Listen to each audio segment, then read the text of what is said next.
Ok, vamos a ver. Aquí. A ver, presten atención, chicos. Igual queda grabado, pero presten atención. Ovarios y los óvulos que se van a implantar en el útero. Esto vendría siendo la vejiga y el éter, el recto y el árbol.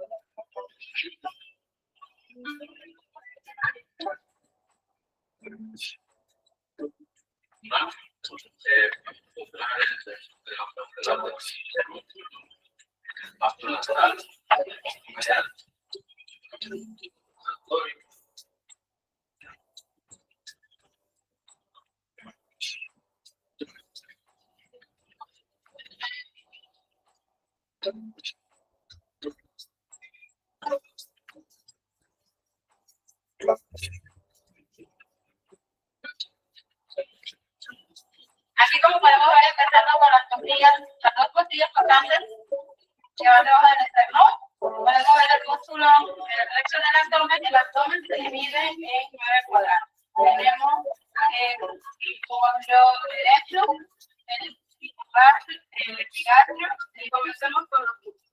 Los músculos que podemos encontrar en la cabeza, el músculo el vientre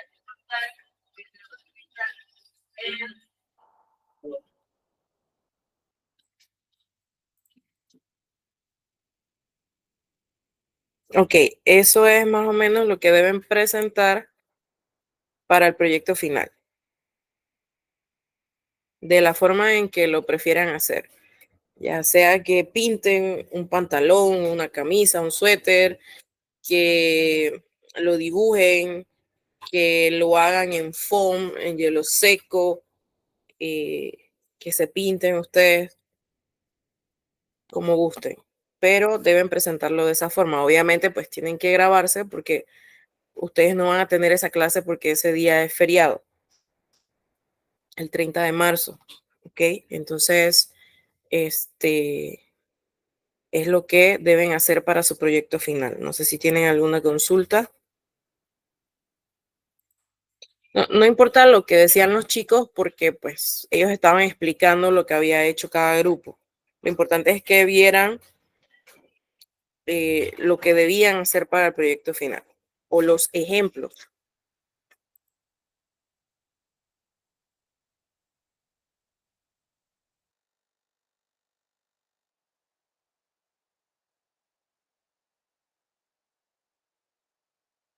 ¿Preguntas, chicos, del proyecto final?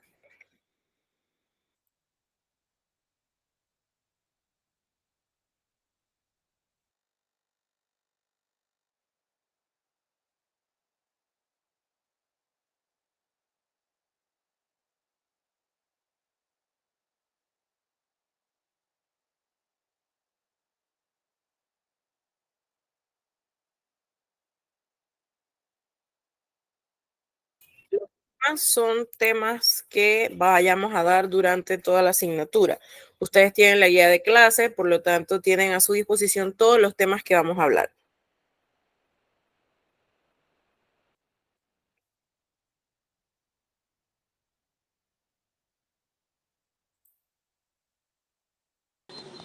Profe, ¿podrían ser los mismos grupos que se hicieron para los talleres? Deberían ser. Obviamente, los grupos que hay de 5 tienen que hacer algo bien detallado, bien presentado.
Profesora,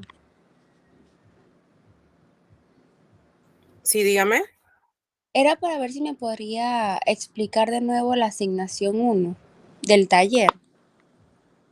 Bien, vamos a salir del proyecto final primero. Dele.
Ok, bien.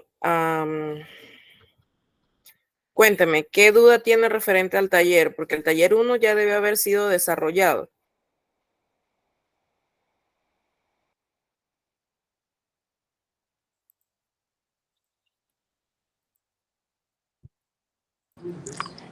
Sería sobre la parte de los planos. Ujú. ¿Cuál es la duda? No logro entender cómo es que tenemos que desarrollar esa parte. Ok, chicos, en la clase pasada nosotros vimos los planos anatómicos. Eso mismo lo tienen que hacer con la imagen que se les puso ahí, o si creen que se les complica mucho utilizar esa imagen, la pueden imprimir y marcar encima y después digitalizar, o simplemente de plano dibujan todo y después solo le toman foto. Pero eso fue parte de la clase. Para los Ese que taller es para entraron, el ocio, ¿verdad? sí, correcto. Para los que entraron nuevo, bueno, chicos, en la plataforma están los videos. Está el video de la guía de clase, está el video de la clase número 1. En la guía de clase se explica cada una de las asignaciones que deben entregar y pueden verlo las veces que crean necesario que tengan una duda. El video de la clase también, por eso me parece extraño que no entienda lo que debe hacer con los planos si en la misma clase pues se explicaron los planos anatómicos.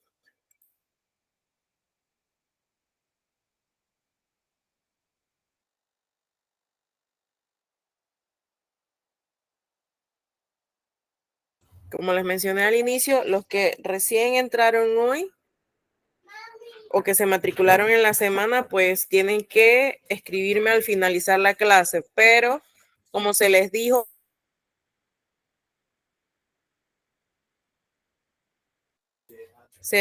que son grupos de 4 a 5 estudiantes.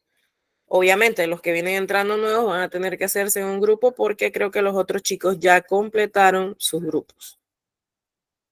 Mínimo 4 integrantes, máximo 5.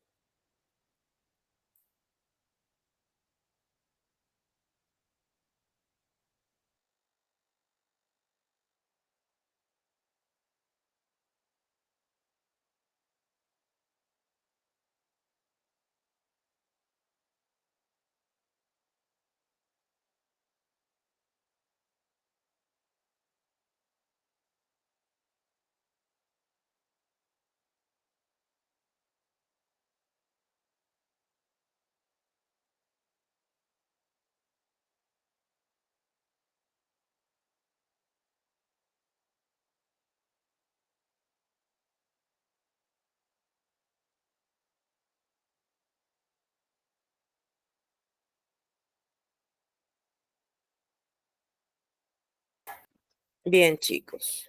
Entonces vamos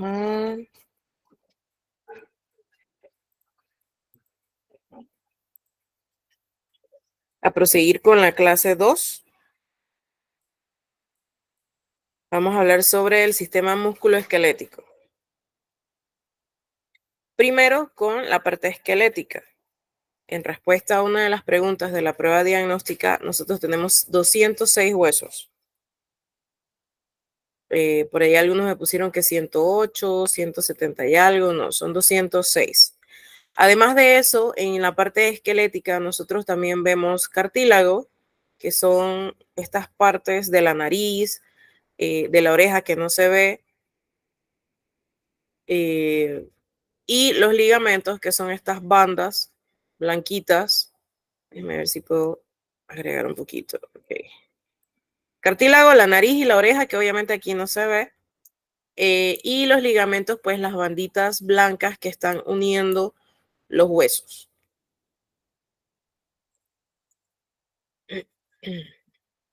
Estos 206 huesos se van a dividir de la siguiente forma. Un hueso único, no articulado, es decir, no se articula con ningún otro hueso, el hueso hioides en el cuello. Tenemos en la cabeza 22 huesos, en el oído 6 huesecillos, en el miembro superior y cintura escapular tenemos 64 huesos, en la columna son 23 huesos, en los miembros inferiores y la cintura pélvica son 62 huesos y en la caja torácica son 25. ¿Qué funciones desempeña el sistema esquelético y por qué es importante? Da soporte al cuerpo, nos permite movilizarnos. Dentro de ello se da la homeostasis mineral, la producción y el consumo de calcio y fósforo. También se producen células sanguíneas en la médula ósea roja. Se almacenan grasas de reserva en la médula amarilla y esta protege los órganos, sobre todo aquellos que forman cavidades. En los tipos de hueso, pues vamos a tener huesos planos, como el hueso frontal. Vamos a tener huesos sesamoideos, por ejemplo, el huesito de la rótula o de la rodilla. Vamos a tener huesos cortos que están articulados unos con otros, por ejemplo, los huesos de la mano, de la muñeca, perdón, y de el tobillo. Tenemos huesos largos, como los huesos de los brazos.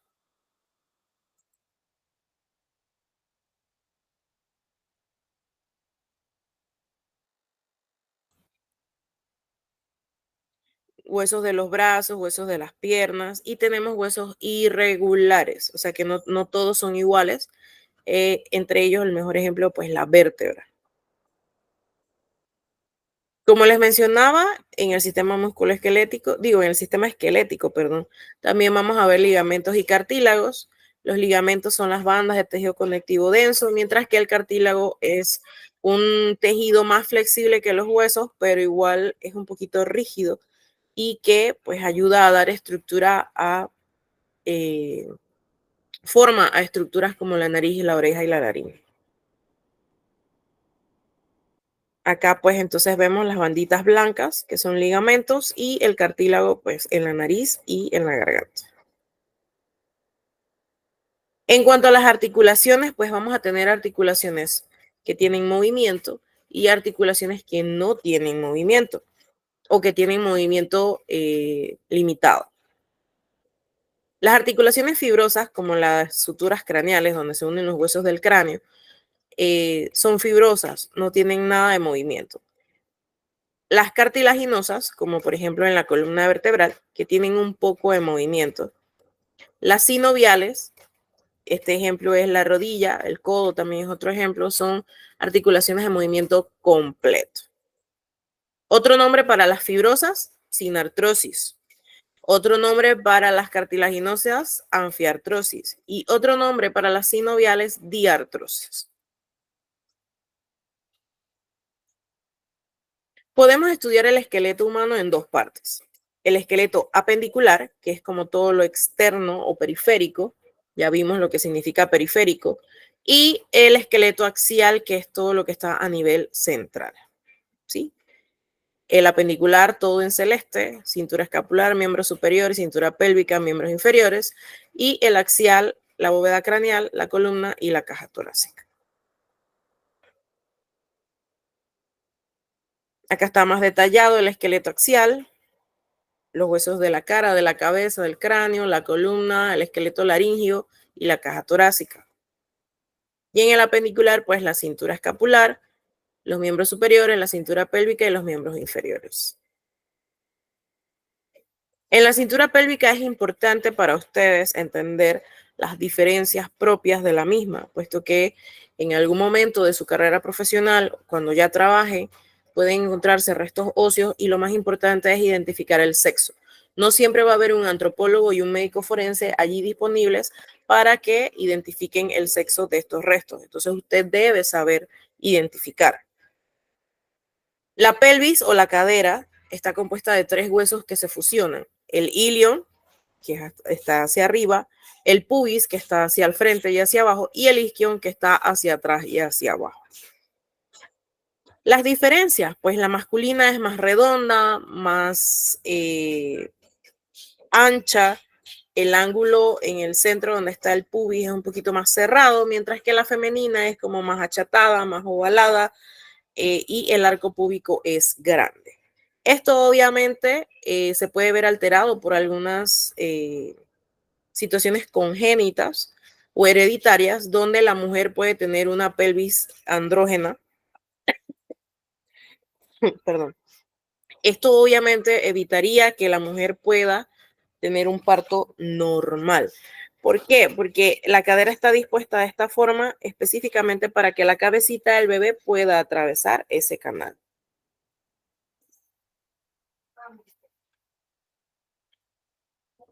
Ahora vamos con el sistema muscular.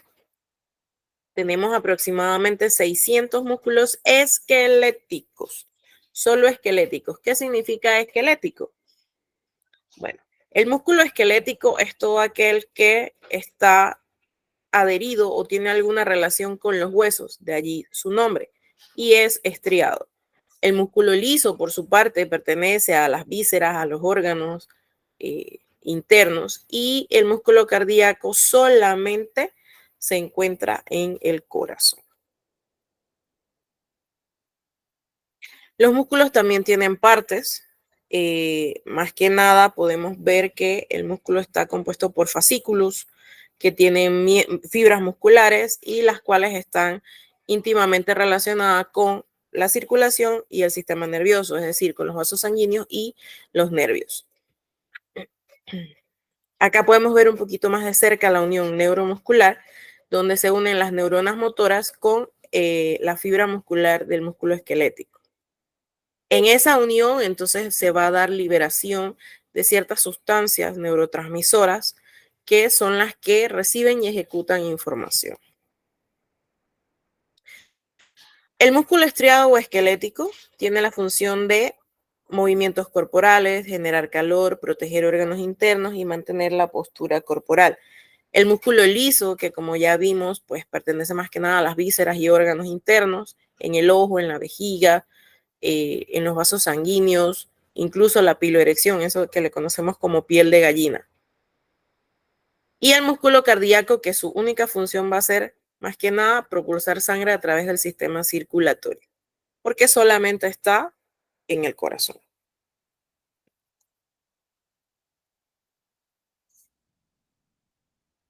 Acá vemos entonces pues cómo se vería un corte del músculo cardíaco, ya sea transversal o coronal, y también todos los lugares donde podemos encontrar músculo liso. Son ejemplos. Ahora vamos a pasar a la cabeza. La cabeza es la primera región corporal que se estudia en anatomía y compone 2 cosas, el cráneo como tal y los huesos de la cara. Aquí también vamos a hacer mención sobre los sistemas, el sistema nervioso, los órganos de los sentidos y la estructura de la nariz. En la cara y sus partes, esto es parte de su taller número 2. Vamos a tener, por ejemplo, el nacimiento del cabello, las sienes, el vértice de la ceja, la cola de la ceja, la línea de las pestañas superiores, el borde interior del párpado.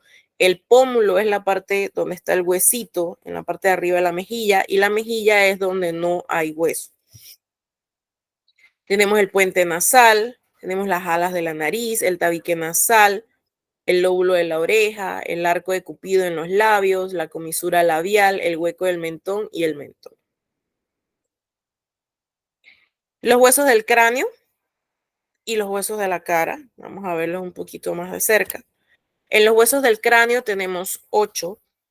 Vamos a tener, sigan los colores, el hueso occipital, el hueso frontal, 2 huesos temporales, 2 huesos parietales, un hueso esfenoides que atraviesa de lado a lado y un hueso etmoides que está aquí adentro.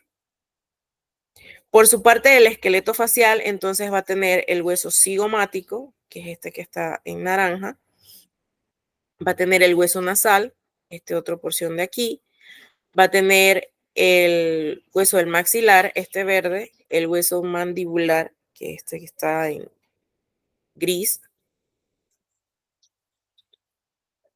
y el lacrimal, que es este rosadito que está acá. ¿Ok?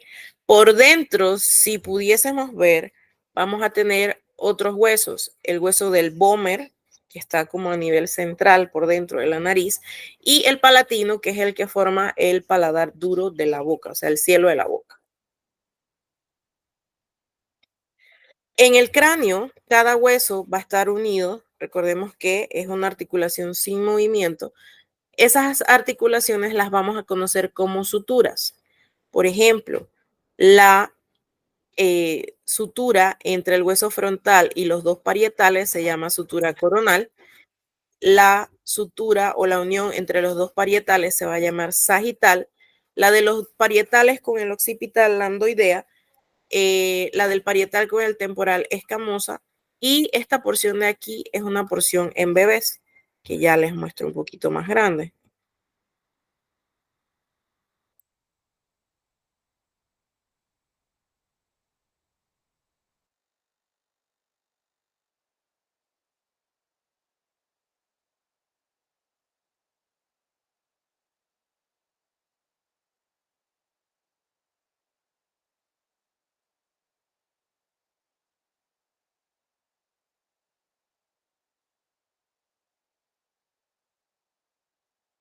Un segundo, ya vuelvo.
Bien, disculpen chicos, que se me fue el internet.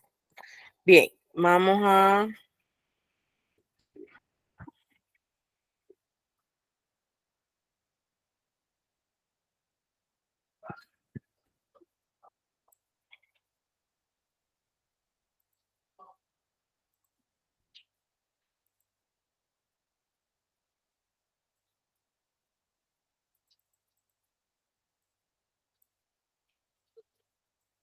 Ok, vamos a agrandar esta parte de aquí, que era lo que les iba a mencionar sobre las fontanelas en los bebés recién nacidos y en los bebés que, pues, en los fetos, los niños que todavía no han nacido. Los huesos no están fusionados del todo en los fetos porque la cabeza debe de formarse para poder atravesar el canal de parto, o sea, la cadera. Sí, entonces al final, durante el parto, lo que sucede es que todos estos huesos se montan uno encima del otro para poder achicar la cabeza y que el bebé pueda salir.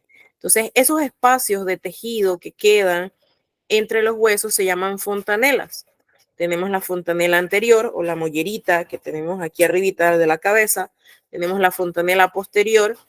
La fontanela esfenoidal y la mastoidea. La mastoidea y la esfenoidal se cierran temprano. La posterior se cierra aproximadamente hacia los 9 meses. Y la fontanela anterior, pues sí, demora un poquito más en cerrar porque es la más grande. Cualquier cierre de las fontanelas antes de su tiempo puede ocasionar que el cerebro no se desarrolle adecuadamente. Entonces,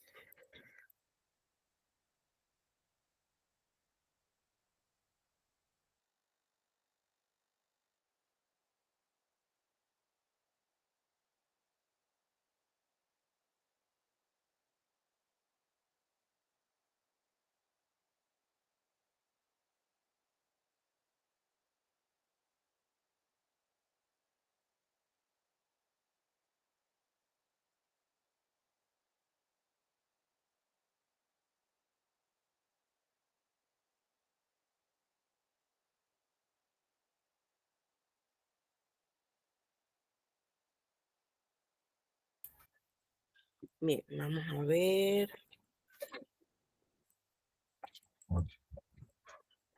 Vamos a quitar el fondo. Mm,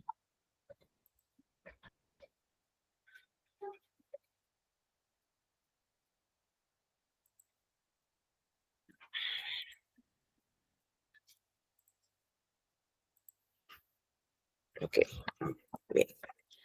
Creo que no se ve muy bien.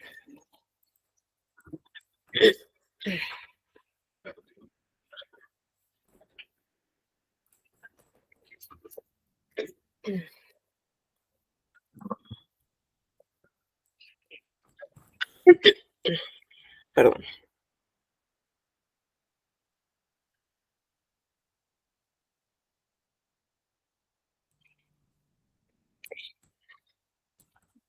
Vamos a ver si así se ve mejor. Vamos a dejar de compartir para que puedan ver la pantalla. Ok, bien.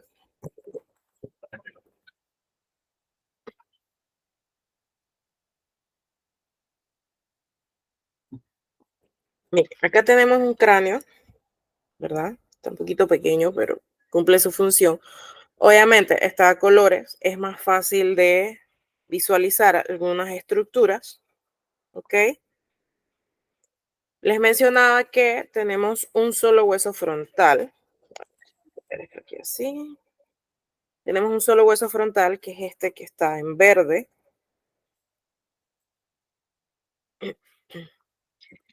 Allí entonces tenemos dos huesos parietales, ¿sí? Frontal, este de aquí, y los huesos parietales, derecho e izquierdo. Son dos, por eso son de dos colores distintos. En la parte de atrás tenemos entonces el hueso occipital. Tenemos dos huesos temporales, este amarillo que está acá y este turquesa que está aquí. Están separados.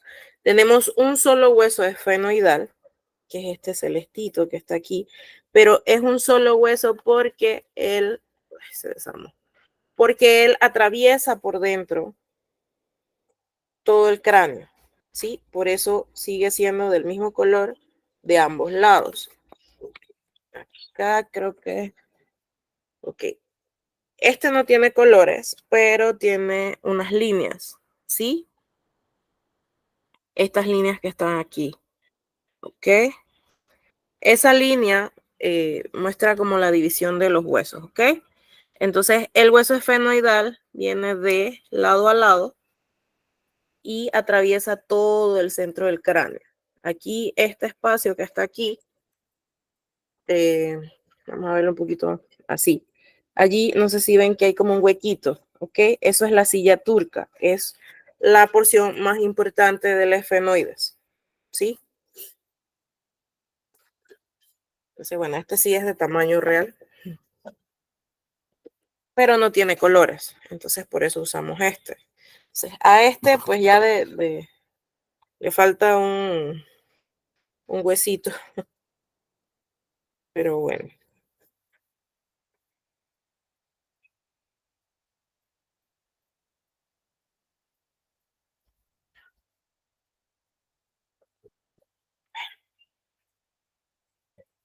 Listo.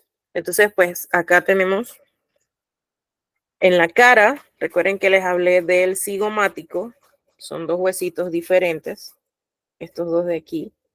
Tenemos el hueso nasal, el hueso maxilar y la mandíbula. Por dentro, ahí se ve completamente hueco, pero por dentro tenemos el hueso vomer, ¿ok? Que es completamente plano y es lo que divide por dentro la nariz. El paladar duro o el palatino, entonces es el cielo de la boca, ¿verdad? Y acá hacia adentro, quizás aquí no se ve bien porque no está dividido por color, pero acá sí logran ver. Entonces hay varias divisiones aquí. El etmoides es este que está prácticamente dentro del ojo y el lacrimal, a ver si, el lacrimal es este chiquito que está aquí. ¿Ok? Ahí se ve la línea divisoria. El etmoides está adentro y el lacrimal es este. Y este es el hueso nasal y esta es la primera porción del maxilar. Bien, entonces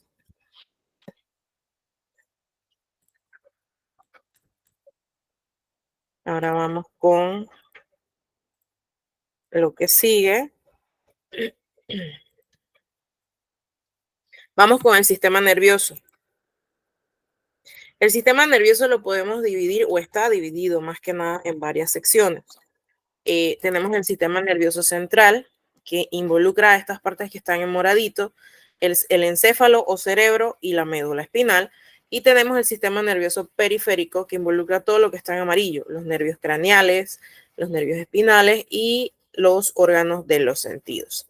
También hay otras divisiones del sistema nervioso autónomo que se dividen en parasimpático y simpático, que eso lo tienen que desarrollar para su taller. En cuanto a las partes del sistema nervioso, pues tenemos la corteza cerebral, que es la que cubre la superficie cerebral. Entonces vamos a ver una cosita aquí. Entonces, alguien que me confirme si se ven dos pantallas cuando están viendo la presentación. Sí, profesora. Sí, ok, perfecto. Entonces, acá tenemos el cerebro. Como ven en la diapositiva, entonces, la corteza es todo esto de afuera, ¿sí? Esa corteza, entonces, tiene funciones de percepción sensorial. En ella se ubican varias estructuras importantes, entre ellas la de los 5 sentidos, la del movimiento y la de la sensación. El movimiento voluntario, el lenguaje, las emociones y el pensamiento.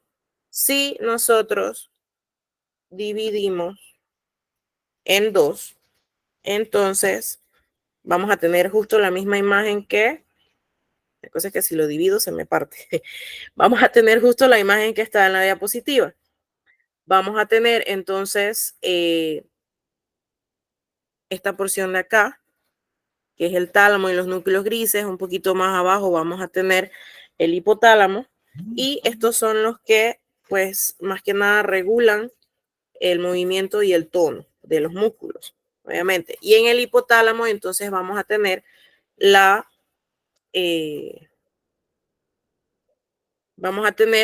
regulación de la ingesta, la temperatura y las emociones. Más abajito, quizás aquí no está o no se aprecia bien, también tenemos otra porción en la cual se conoce como hipocampo. En el hipocampo entonces vamos a tener el principal rector de las emociones. Eso que usted le digan que lo quieren con todo el corazón es falso. Las emociones se regulan aquí, por aquí en esta estructura de aquí, ¿sí? Y en parte del tallo.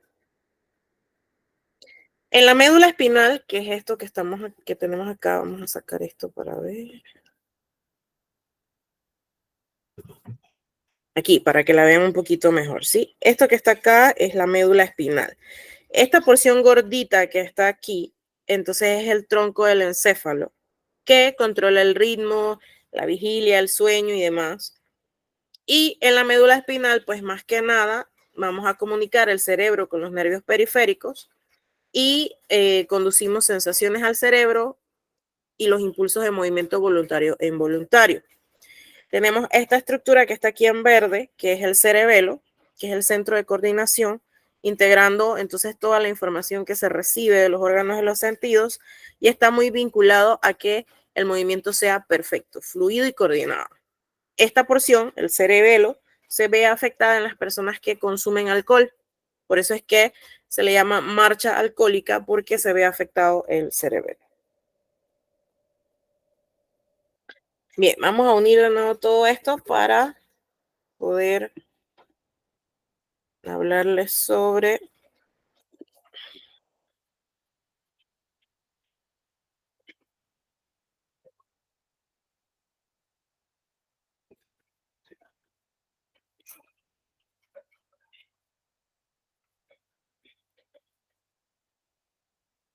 el cerebro como tal y sus partes.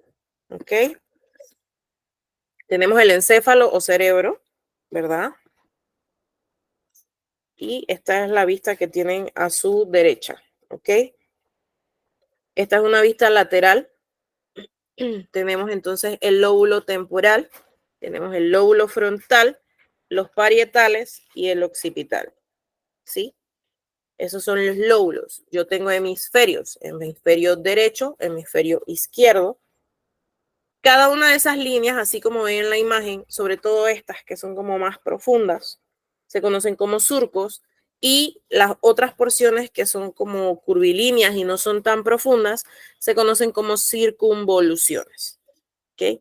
Entonces, el cerebro, yo lo puedo estudiar en varias porciones. El cerebro como tal, y también puedo estudiarlo por esta porción que está aquí, que tenemos dos porciones del diencéfalo, por eso se llama di, que tiene dos partes de estas, y la médula espinal. Acá vemos un poquito mejor la parte del cerebro anterior. Recuerde que son dos porciones.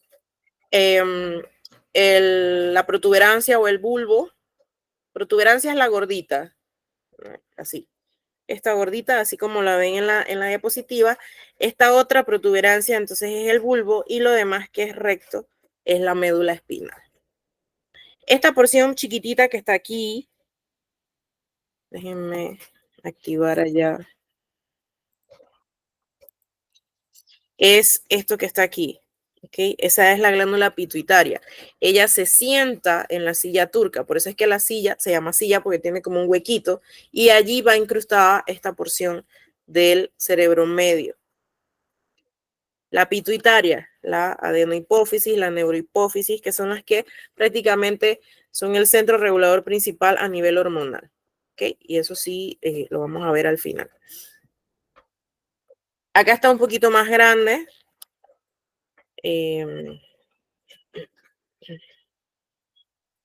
Déjenme. Acá está un poquito más grande las estructuras, entonces, donde vamos a ver el hipotálamo, que es como el espacio que hay allí, y la pituitaria. Importante también la glándula pineal, porque ahí es donde se regulan los ciclos de vigilia y sueño. La médula espinal, pues ella es la que está encargada de transmitir señales que recibimos hacia el cerebro, transmitir señales de respuesta del cerebro hacia la periferia. Ella va por dentro en el espacio central de las vértebras. No tengo ninguna vértebra conmigo aquí, pero las vértebras, como vimos en las imágenes de la parte del sistema esquelético, tienen un espacio. En ese espacio van dispuesta la médula espinal. Acá tenemos el sistema nervioso autónomo, como les mencionaba, el parasimpático y el simpático. El simpático más que nada es como de respuesta, o sea, es algo de actividad, y el parasimpático es más que nada de reposo y almacenamiento de energía. Ahora bien, lo que tienen que hacer en su taller es una tabla indicando las funciones de cada uno de los dos sistemas en la misma glándula o en el mismo órgano diana. Por ejemplo, en la pupila, ¿qué sucede en la pupila? El sistema simpático la va a dilatar, la abre, eso permite que haya más luz, entren más imágenes. Mientras que el parasimpático en la pupila la va a hacer chiquita, la va a contraer y eso evita la entrada de luz, la entrada de información. Seguimos con la neurona, esto también lo van a dibujar. A ver. ¿Alguien subió la mano? Sí, profe, Bien. disculpe. En el caso de la pupila, esto hasta, me voy a ir un poquito más allá, ¿verdad? En el caso de la pupila, ¿a los cuántos minutos de la muerte o incluso en el periodo de la agonía ya no responde? Porque ya sabemos que al momento que el occiso ya pierde vida o en la agonía, esto ya la pupila no responde a la reacción de la luz, ¿verdad? Pero ¿en cuánto tiempo, profe, tiene conocimiento sobre eso? Porque cuando yo di mi carrera, el médico legal nos dijo, así como nos está diciendo usted, que la pupila reacciona, pero al momento de muerte, no sé, de verdad no sé, porque recuerda que ya en la agonía, por decirlo así, hay muchos, los esfínteres se aflojan, por decirlo así, pero la pupila no enfocó eso y yo me quedé con esa duda. Yo dije que voy a preguntar a la doctora a ver si ella me puede decir sobre eso.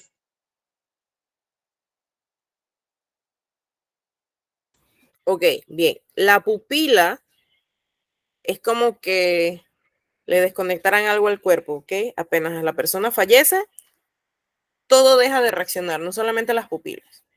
¿Por qué? Porque hay un cese de funciones vitales. Son fenómenos, y eso lo van a ver en Medicina Forense 1, son fenómenos inmediatos. Sucede apenas cesa la función cardíaca, cesa también la función cerebral del sistema nervioso, que es lo que estamos viendo ahorita, y la respiratoria. Todo eso es como si simplemente cortaran los cables de electricidad. Ya no funciona más. Eso es completamente inmediato apenas la persona fallece.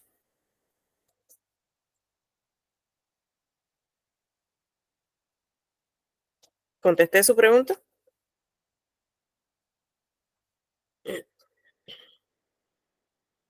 Ok, listo. Entonces, continuamos. Aquí estamos viendo la neurona. Tienen que dibujarla, así con todas sus partes. Esta neurona está bastante básica, pero ustedes tienen que poner todos los nombres de todas las estructuras. Las vainas de melina, las células de Schwann, que pertenecen al axón. El axón es todo este tallito. Las terminales axónicas, el cuerpo celular, el núcleo y las dendritas. ¿Okay? Lo que hablamos en la parte muscular, hay información que se transmite, no solamente de una neurona al músculo, sino también de neurona a neurona. Entonces, si vemos aquí, cada dendrita está unida a una terminal axónica, ¿sí?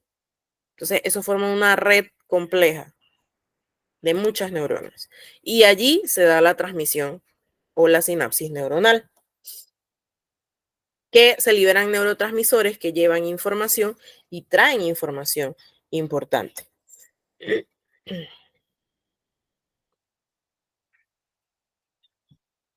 Acá entonces tenemos los órganos de los sentidos. Cuando hablábamos de la parte del cerebro, les mencioné que en su corteza se regulan varias cosas. En este caso, los órganos de los sentidos, pues estamos en el parietal con el tacto y el gusto, en el temporal con los olores y los sonidos y en el occipital con la vista.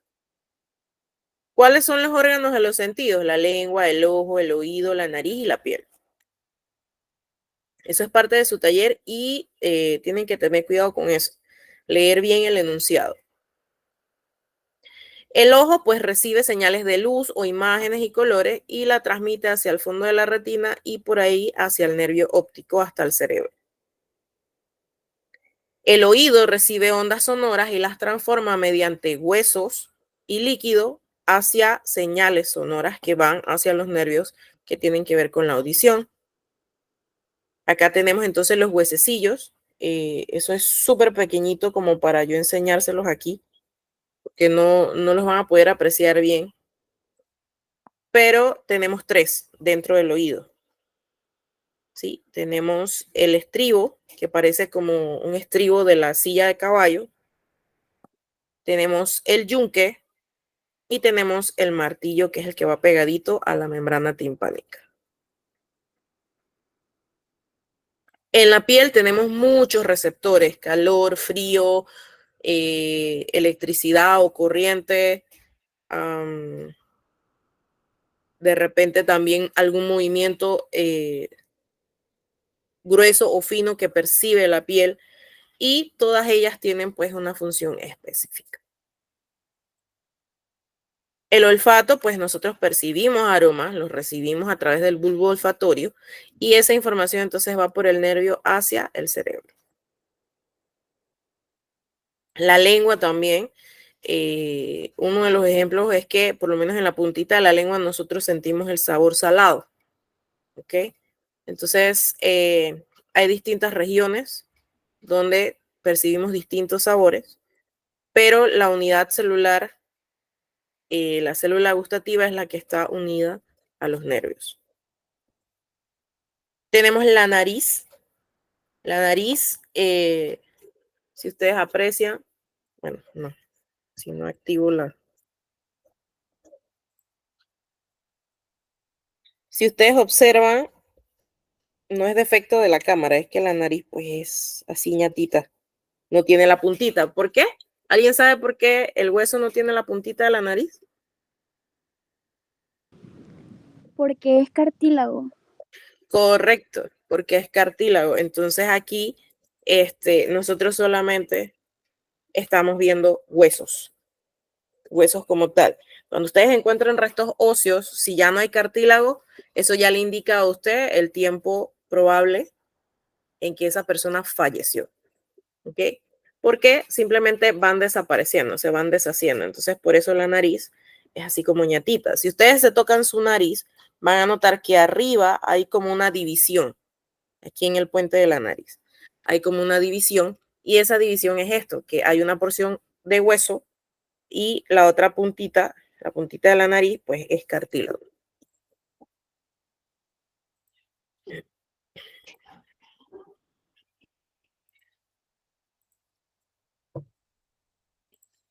Entonces, por dentro, después del hueso nasal, que es este que está en amarillo, vamos a tener distintos tipos de cartílagos. Un cartílago triangular grande, uno a cada lado.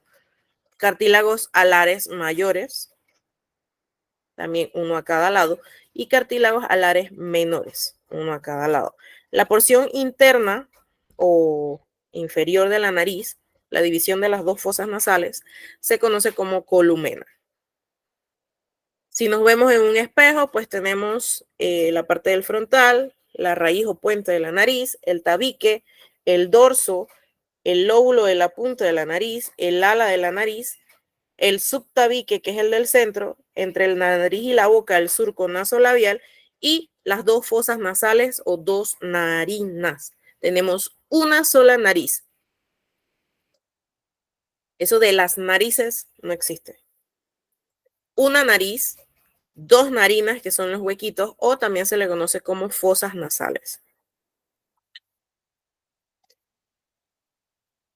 Bien, acá vemos entonces la estructura interna. Recuerden que les mencioné el hueso palatino. Debajo de esto, entonces, está el vómer, que es el huesito plano que les mencioné en antes.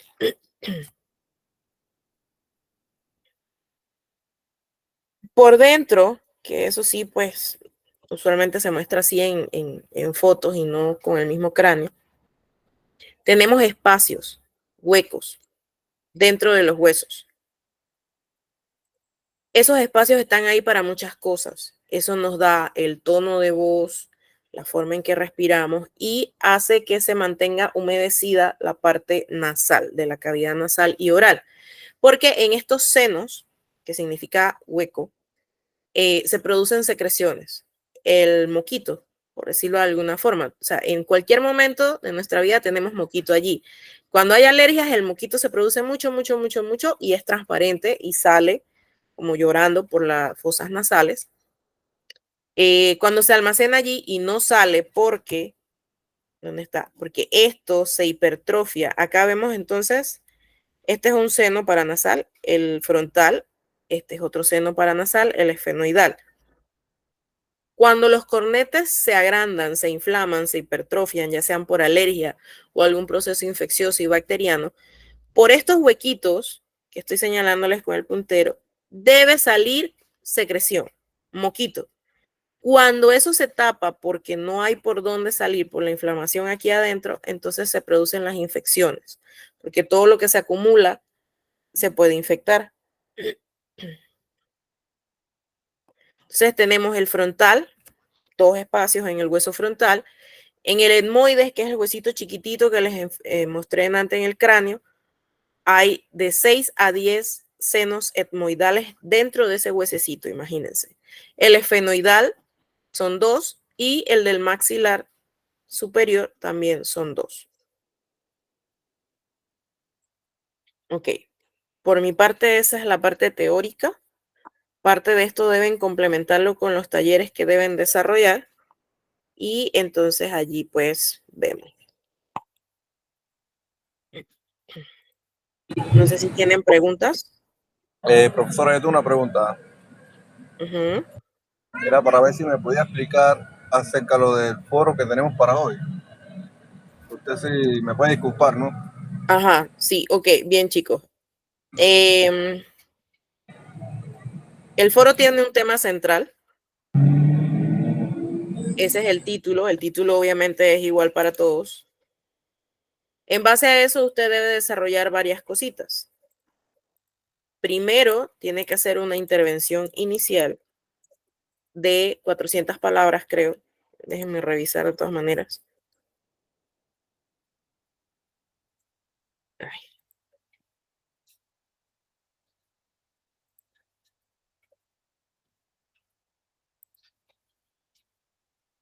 Cierra el 8 de marzo. Ok, el título dice que son déjenme presentar para que puedan estar conmigo en lo que les estoy diciendo. Ok, ahí.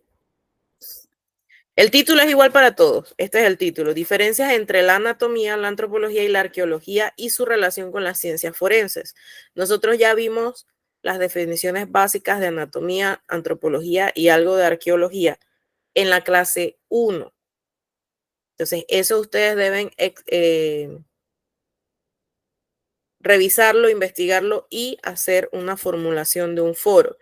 Los primeros 50 puntos son su intervención de un mínimo de 400 palabras.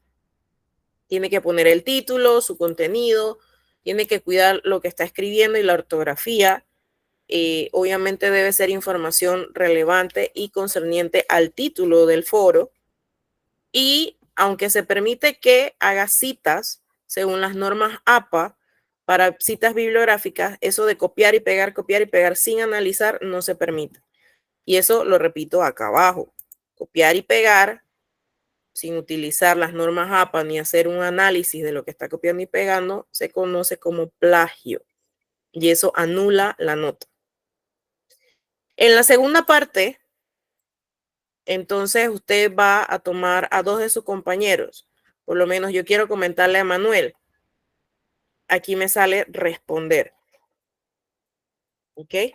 Y yo voy a dar clic en responder y voy a hacerle pues unos comentarios propios a lo que él ya escribió sobre las definiciones y lo que él cree que relaciona una cosa con la otra. Más abajo tengo a Oscar.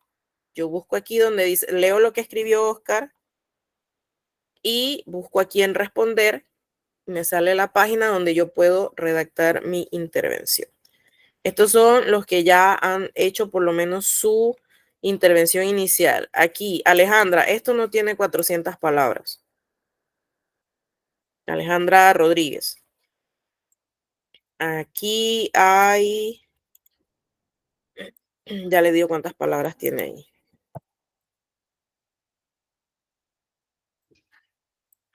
Ahí tiene, con suerte,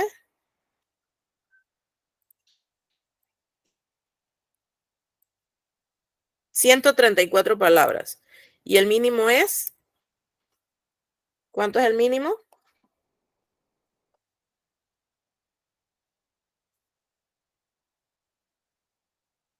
Hola. De 400. 400. Entonces aproveche que todavía tiene hasta el 8 y Alejandra tiene que arreglar esto.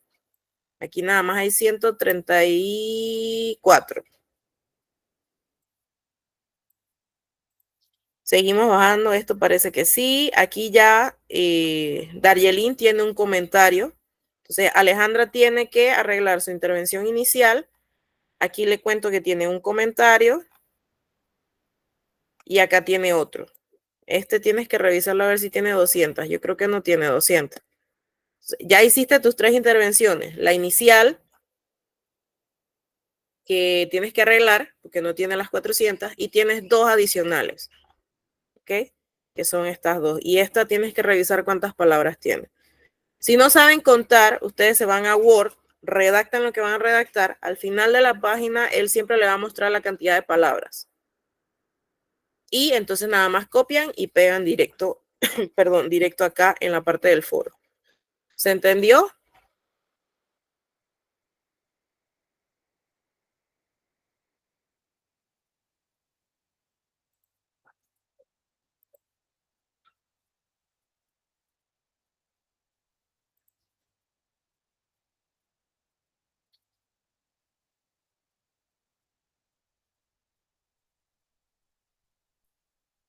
Sí, Alejandra, lo puede volver a hacer. Porque todavía está abierto. Te puede hacer todas las intervenciones que... El detalle es que no le permite corregir. Tiene que volver a hacer otra intervención. Como si no hubiera hecho la primera.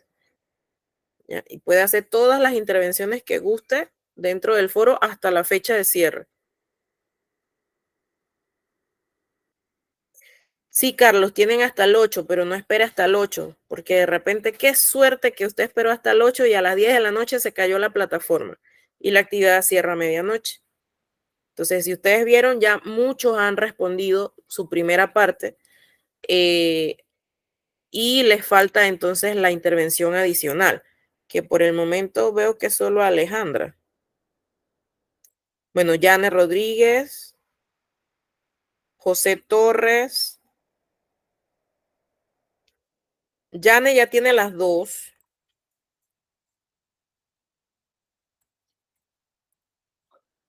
Y la de ella. O sea, ella ya está completa. De hecho, en la plataforma me marca que solo 3 están completos. O sea, solamente 3 personas, 3 estudiantes han hecho las 2 partes del foro. Los demás, el 90% del salón todavía no ha hecho nada.